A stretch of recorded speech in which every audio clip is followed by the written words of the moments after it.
Thank you, Elizabeth, and the COFAC, of course, for inviting me to speak at this breakfast Byte.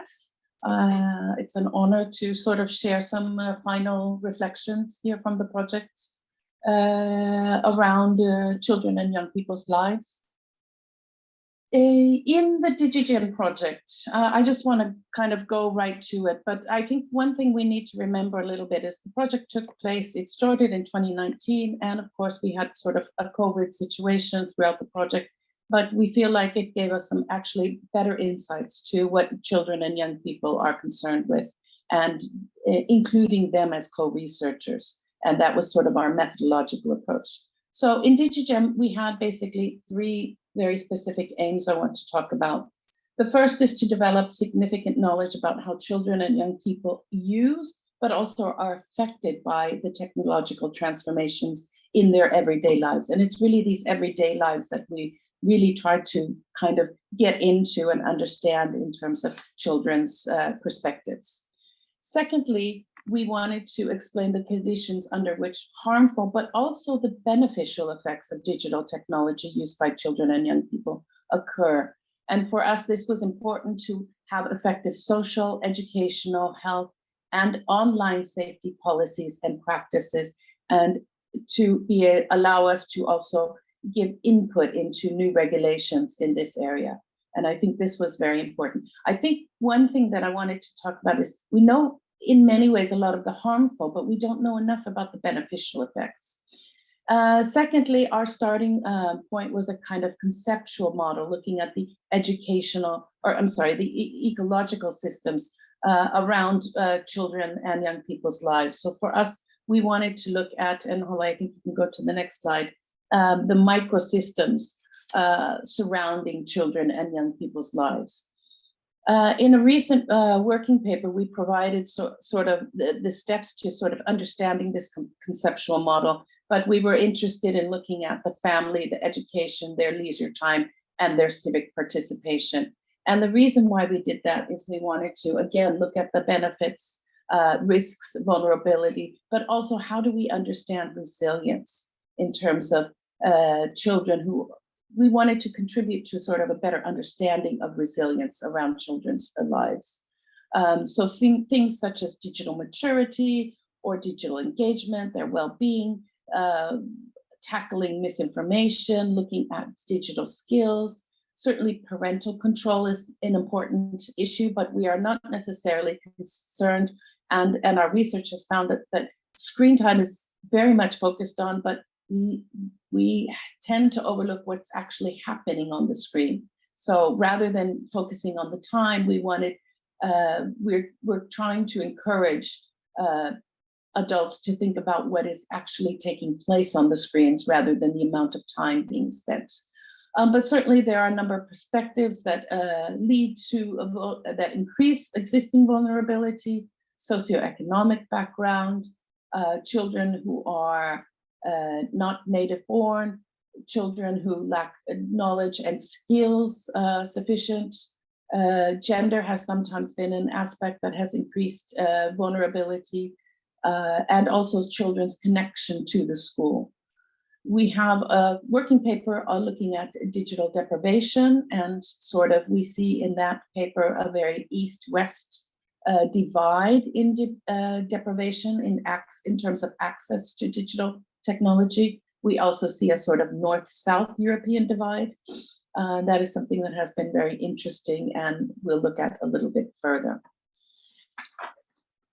So some of those findings in terms of digital deprivation in Europe, 5.4% of school-aged children are what we would define as digitally deprived. So in other words, the Mediterranean and Eastern European countries show higher rates of digital deprivation, and deprivation affects particularly, and as I talked about in the last slide, children with severe material deprivation, that is children already living in poverty, but also children living with low educated parents. This increases the digital deprivation. What we also wanted to look at is children, are they engaged? Do they feel confident about their digital skills? And what we found is 5.7% of children in Europe are digitally disengaged, and 8% actually lack the confidence in their digital skills. Again, we show higher rates in Eastern European countries, and both phenomena affect more markedly children facing grade repetition, also those being bullied, and those with no sense of belonging to the school. So again, the school is an important area here to connect with. Thirdly, we looked at ICT and children's subjective well-being. So children use different technologies, and we wanted to see if it's positively associated with their well-being as reported by them themselves. We didn't want to ask their parents or their teachers, we wanted to actually look at what they say. And what we're seeing is that there's no evidence of a sort of crowd out effect of other activities. So in other words, digital technology doesn't compete with playing outside with your friends, having a social life, relaxing with family members, playing sports or other things. So we don't find this sort of crowd out effect. In addition to these quantitative findings, we also collected a lot of qualitative data in the project. I think you can go to the next slide, Molly. So in the qualitative data, we actually talked to 588 children and young people from the age of 5 to 18, and 141 adults, including parents, teacher candidates, teachers, and a range of national stakeholders in the different countries involved in the project. I think one thing that's important to remember, and we've done a large sort of review assessment, and what we found is that we have a lot of research on children ages 12 and up, but we know very little about children from the age of 12 and under. So it was important in this project, and this was one of the projects within this funding call from the EU that is actually focusing on the youngest children. So looking at children age 5 and 6, 8 and 10, and in these age groups, 9 to 16, 10 to 15, depending on the area that we were looking at, was really important to give us some insights into their lives. What we do know a lot about digital technology is mainly then from an adult perspective. What we know less from is the perspective of children and young people. So for DigiGen, it was crucial to include children and young people as co-researchers.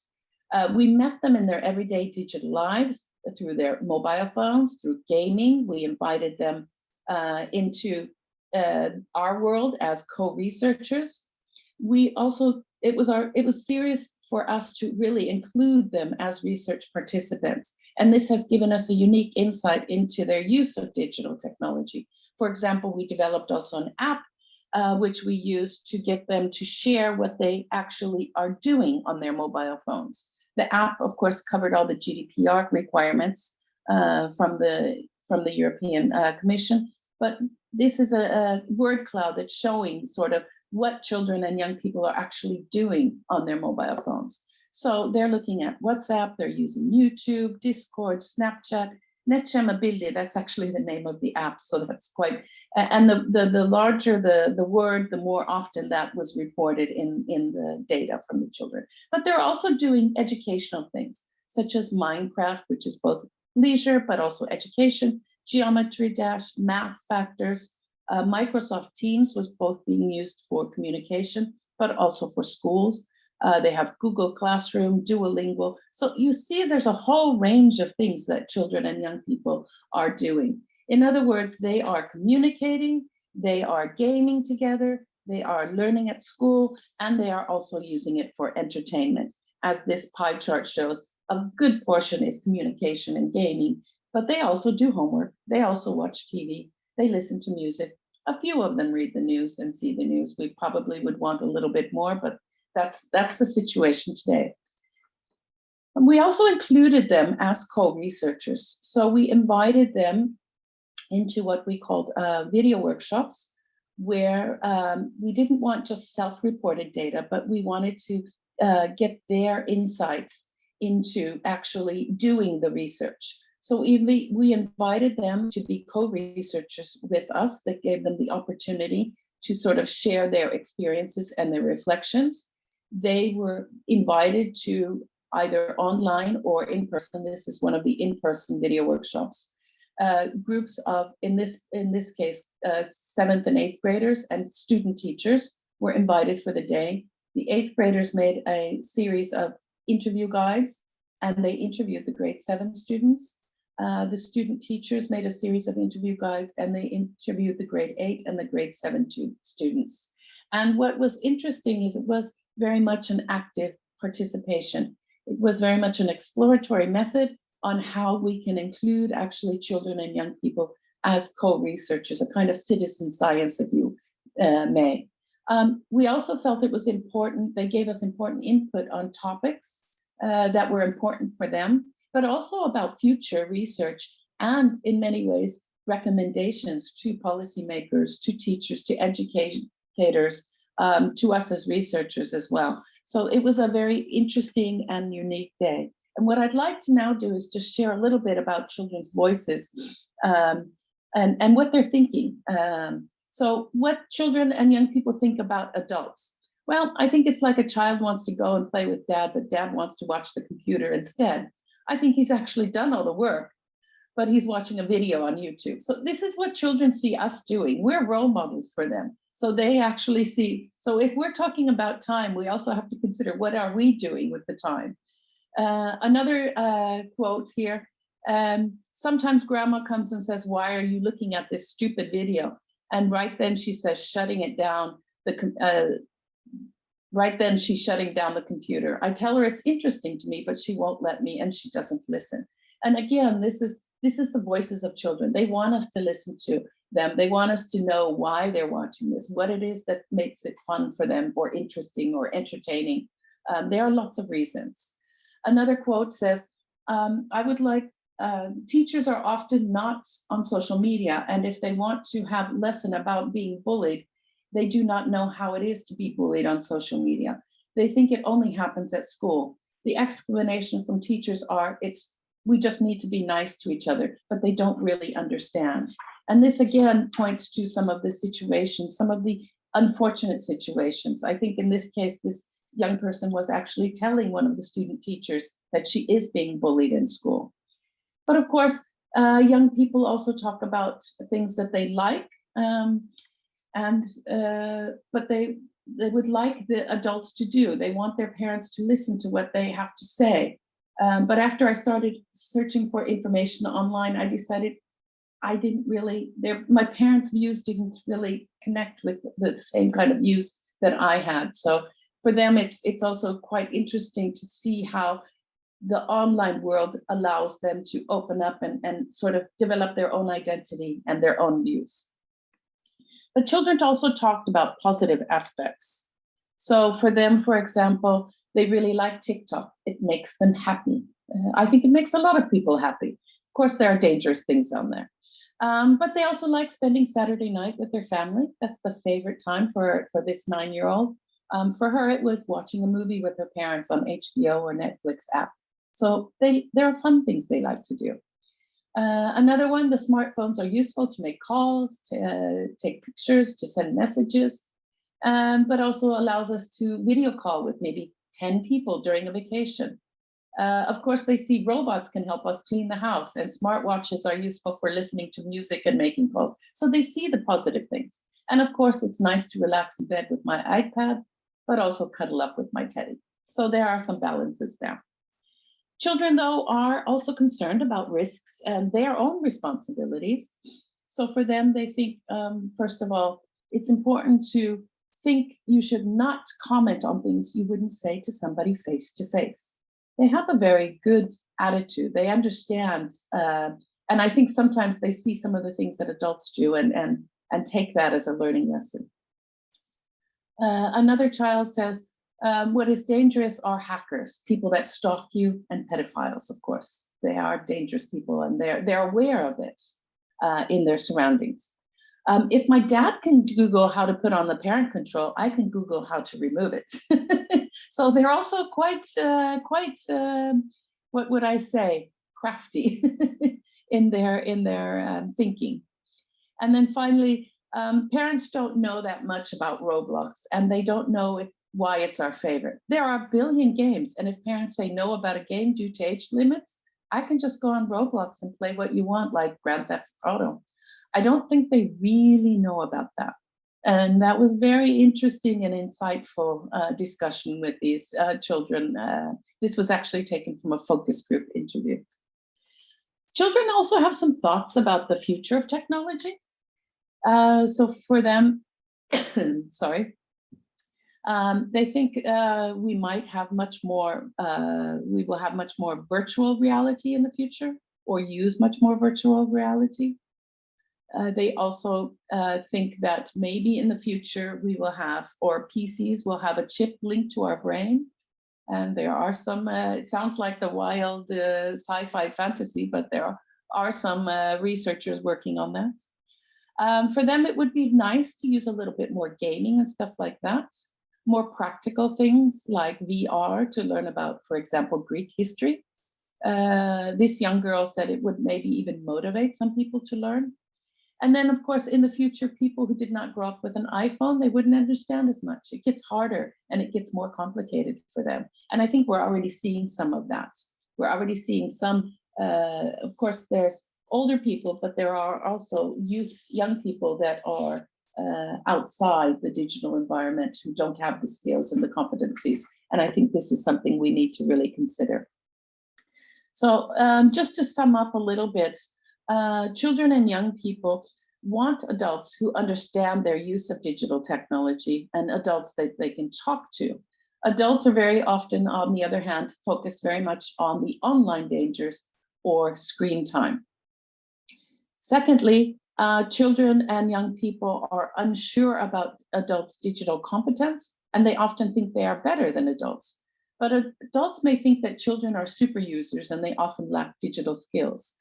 Children are also unsure of what adults can contribute and therefore don't always seek advice of adults. And adults, on the other hand, have limited access to the digital lives of children and young people. So sometimes they don't even know what kinds of questions they would want to ask or how to start the discussion.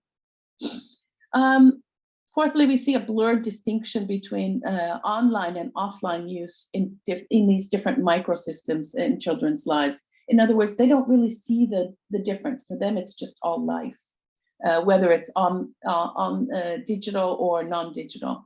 But for us, we see use, for adults, we see use in microsystems that can greatly affect other microsystems. So basically what happens outside of school is also often taken into school. What happens at home might affect their leisure time. So in other words, these systems sort of blend into each other or bleed into each other. And then finally, we see what we saw from some of the data was the aspect around the lonely child who is ignored or not invited to participate, sort of the excluded child. And we think it's important for adults to work with the idea of exclusion and inclusion and seeing the lonely child also online, not just offline. And for us, this requires a kind of dialogue between adults and children. And in order to sort of contribute to that dialogue, we have developed in the project a toolkit. We had a workshop quite early on where we tried to consider all the aspects of the project. Who are the target groups of the toolkit? What kind of process did we want? We set up a working group. Did we want to make different toolkits for schools, for teachers, for parents? Of course, we had to be realistic in terms of the resources, not only the money we have, but also the time we had to develop it. But we also looked at different themes from the literature and, of course, the data that we actually had from the project. What we ended up developing in collaboration with a group called Tank here in Norway is a kit that we call Talk. It's a good practice toolkit, not best practice, but we hope that it will lead to this kind of dialogue. It was developed based on the large amount of the qualitative data that we had from children and young people, so they were really active in giving inputs. They were also gave us input through the whole development of the toolkit.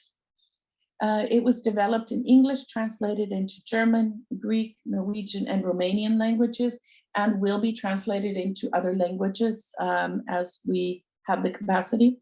The target group is mainly children 10 to 14, and should be used in collaboration with adults, but it can also, some of the questions are also relevant for younger children or older young people.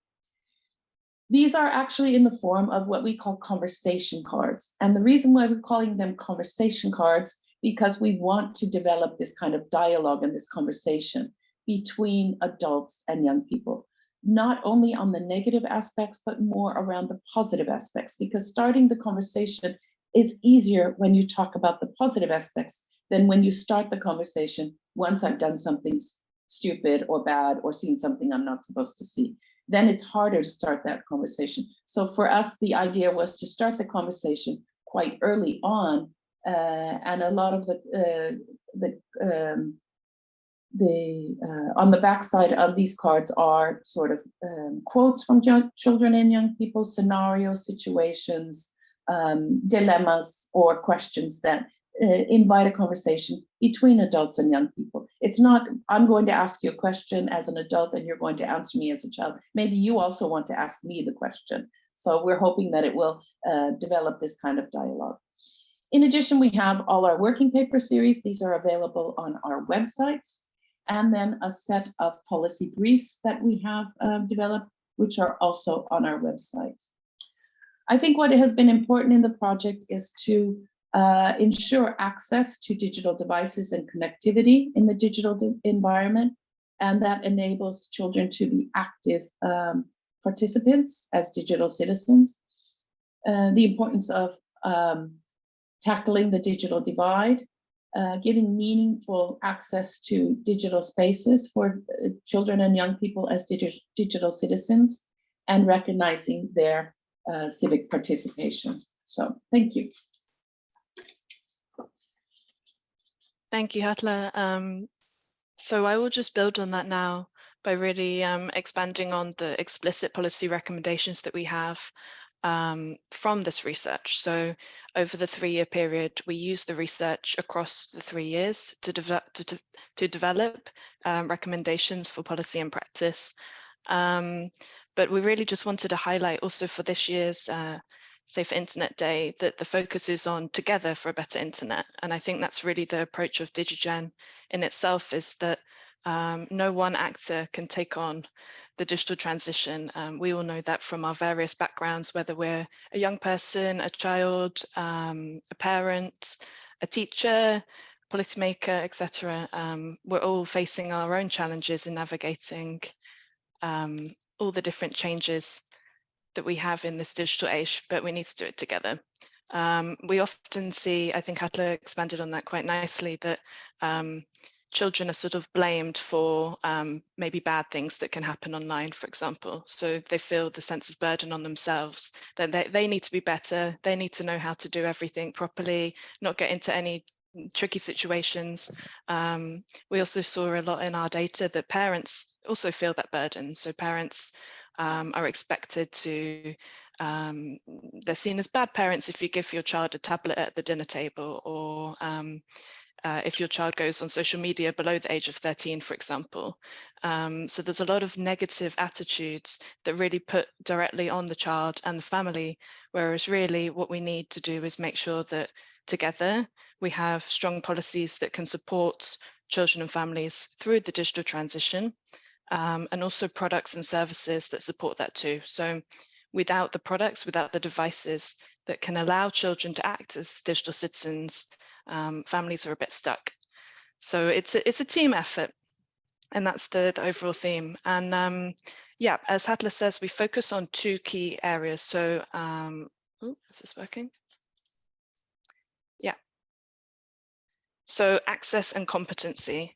And these are concepts that have been around in the academic and also in the policy discourse for a long time. But I think what we contribute as DigiGen is pushing these to mean something a little bit more holistic. So for access, we talk a lot about access to digital devices and connectivity. That's sort of a basic social rights perspective on access that I think we realized a lot, especially in the last couple of years, how crucial it is to have the connectivity and to have the device in order just to access, in a very simple way, the digital world. So when children couldn't go to their school and receive education, they were at home, often sharing one device or no devices potentially between siblings, between parents who are also struggling to work from home, for example. And as we can see from our data, there are some digital divides in Europe too. So children that are vulnerable children, for example, that don't have access to technologies and connectivity, but also other digital divides. And we would like to know more. And this is mainly looking at databases, European databases, for example, EU Silk, etc. But also when we're reporting on the UN Sustainable Development Goals, how do we understand the digital divides in Europe? We know a little bit now. I think it's safe to say, Hadla, I'm not undermining what we've done, but I don't think we know enough. So it'd be really nice to know what the different divides are on children's vulnerabilities. But we do also have some policy tools at the moment that we can use to close some of these digital divides, the ones that we do know about. So for example, the European Child Guarantee, there is an understanding that digital is an essential service from a social rights perspective. So in the European Pillar of Social Rights, sanitation, water, all of these things that we classically regard as essential services, basic social rights, digital is also one of those. So it's just a reframing of the importance of digitalization for being able to access services, and especially from a social rights perspective. But also we push that a little bit more. So it's not just about social rights, it's also about civic and political rights for children. So we know for adults that being able to access the digital world is really important for democratic participation and other civic activities, but we don't always then apply that to children. So we struggle to understand that children also have civic and political rights. They act as digital citizens, as responsible participants in the digital space, where things can go wrong, but they are active and able to respond to that if we create the environments that allow them to do so. So access isn't just having the internet and the phone, it's also about the digital spaces that allow children to act. So if we create platforms, for example, that restrict children from being able to communicate with each other, to learn about different topics, to express themselves and form their identity as individuals, then that is also a deprivation of access. So that's where we push that level down. And then also, when we're talking about digital competencies, we always talk about digital skills and media literacy, and that's really important, but it often puts digital in a box. So you go to school, you have 1 hour and you talk about digital skills. What we can see from our ecological conceptual model is that it's more than that. Digital isn't just one thing that you learn how to use Google and then you learn how to use Microsoft Teams and then, okay, then this is how you stop getting spam emails. That's not really how the digital world works for children. It's more about the social competencies that you develop in the home, in the school environment, outside of those two environments, and how they interact. So it's really important that children learn what we would see as sort of basic social skills, so negotiation, mediation, problem solving, and communication, and that these can actually act as a resilience enhancing factor against risks. So, and it sounds quite simple really. If you run into a problem, being able to talk to a trusted peer or adult about what you've experienced online, that is the thing that can help you from becoming excluded, suffering negative mental or physical effects. So it's really important that we see this also as then a team effort. So children might not know some of these social competencies because they develop them gradually over the course of their development. But adults often do know how to do these things better. So developing those together between the parent, the teacher, and the child, for example, and together as a team, allows them to be resilient against different experiences, online experiences. But then also children often know a lot more than we think, digital skills and media literacy, than maybe their parents do, or older generations. So they can also act as teachers in that respect, the other way around. So what we do, instead of the traditional approach where the adult teaches the child, actually there are things that children can teach adults, and also the adults can teach children. So it's just more of an empathetic and mutual respect way of understanding how we all develop and negotiate the social and the digital world together, which is a really important perspective that we picked up in the research. Just one other thing is that Hadla mentioned that we talk a lot about screen time. So actually, if we think about negotiation, for example, it makes more sense that instead of causing conflicts by saying an adult telling a child, you have 2 hours on this, without understanding, as we see in the research, what is going on the screen, what is actually being done. Is it educational? Is it communicating with friends? But then there needs to be a dialogue between the generations to be able to understand, okay, well, actually, I see it's really important for me to be able to talk to this person on this platform because we're talking about this, and that's good for me in this reason. But then the parent also might have some valid contributions there to say, okay, but actually, we need to do this. In our family, we prefer it like this. And that together as a family, you can create this sort of way of doing digitalization, a way of doing family together. So we would like to see more solutions made that don't focus necessarily just on screen time, but also allow parents to use other tools. So if parents are only given screen time solutions, then that's all parents have. If parents have solutions that they can use, which allow them to practice negotiation, mediation, and communication in terms of digital mediation, then they have that to use. So they can only work with what they have. So we would like to see a little bit more varied supports there. And also just back on access, we saw some examples of, for example, class chats.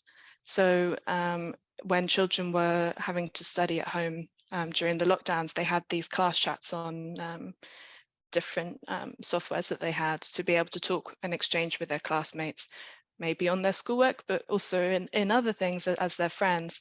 And a lot of teachers shut them down because they were scared of the safety concerns of children exchanging through this. And it's understandable. We're all worried as parents, as professionals working in this topic, as teachers, about what children can experience, because we're bombarded with different news and horrors about things that happen, but actually the effect on the child can be quite severe if we just completely shut down their access to these spaces. And then they can't develop these social digital competencies because they don't have the access to begin with. So it's more about being able to respond in a nuanced way that allows children to be able to access spaces and to develop competencies within an environment that allows them to not suffer in the way that in any severe way, in an appropriate way. But there will always be risk, but it's just about creating the spaces that work the best for them. That's the gist. It's a long paper that we wrote on this topic. As you can see, this reference starts on page 148.